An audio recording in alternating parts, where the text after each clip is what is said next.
Est-ce qu'un fibrome utérin est dangereux? On t'a dit que tu avais un ou plusieurs myomes, tu es inquiète car t'as pas plus d'informations que ça. Je te dis tout dans cette vidéo. Au passage, abonne-toi et dis-moi en commentaire quel type de fibrome tu as. Tout d'abord, pas de panique. Un fibrome, c'est une tumeur bénigne, donc non cancéreuse. Selon sa taille, sa localisation, c'est là que ça peut être parfois problématique. Les fibromes volumineux, généralement de plus de 10 cm, peuvent compresser les organes voisins et donc causer des douleurs ou des troubles. Un fibrome sous-muqueux, situé à l'intérieur de la cavité utérine, lui, il est beaucoup moins cool. Il peut engendrer des saignements abondants, donc des risques d'anémie, voire une infertilité. En cas de grossesse, il peut gêner la nidation de l'embryon, donc à risque de fausse couche, accouchement prématuré et hémorragie postpartum. La torsion et la nécrobiose d'un fibrome peuvent causer d'importantes douleurs aiguës. Mais je te rassure, ça n'est pas le cas de tous les fibromes, ni pour toutes les femmes, et des solutions existent.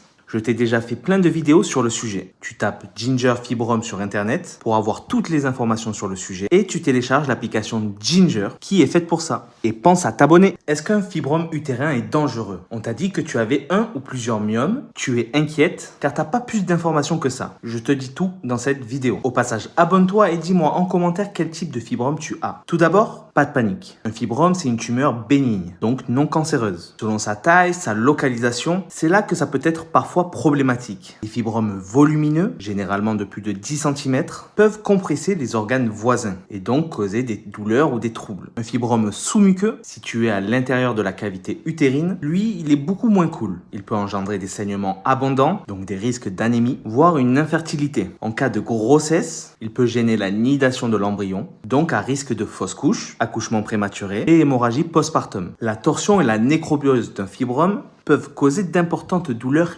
aiguës. Mais je te rassure, ça n'est pas le cas de tous les fibromes, ni pour toutes les femmes, et des solutions existent. Je t'ai déjà fait plein de vidéos sur le sujet. Tu tapes Ginger Fibrome sur internet pour avoir toutes les informations sur le sujet et tu télécharges l'application Ginger qui est faite pour ça. Et pense à t'abonner.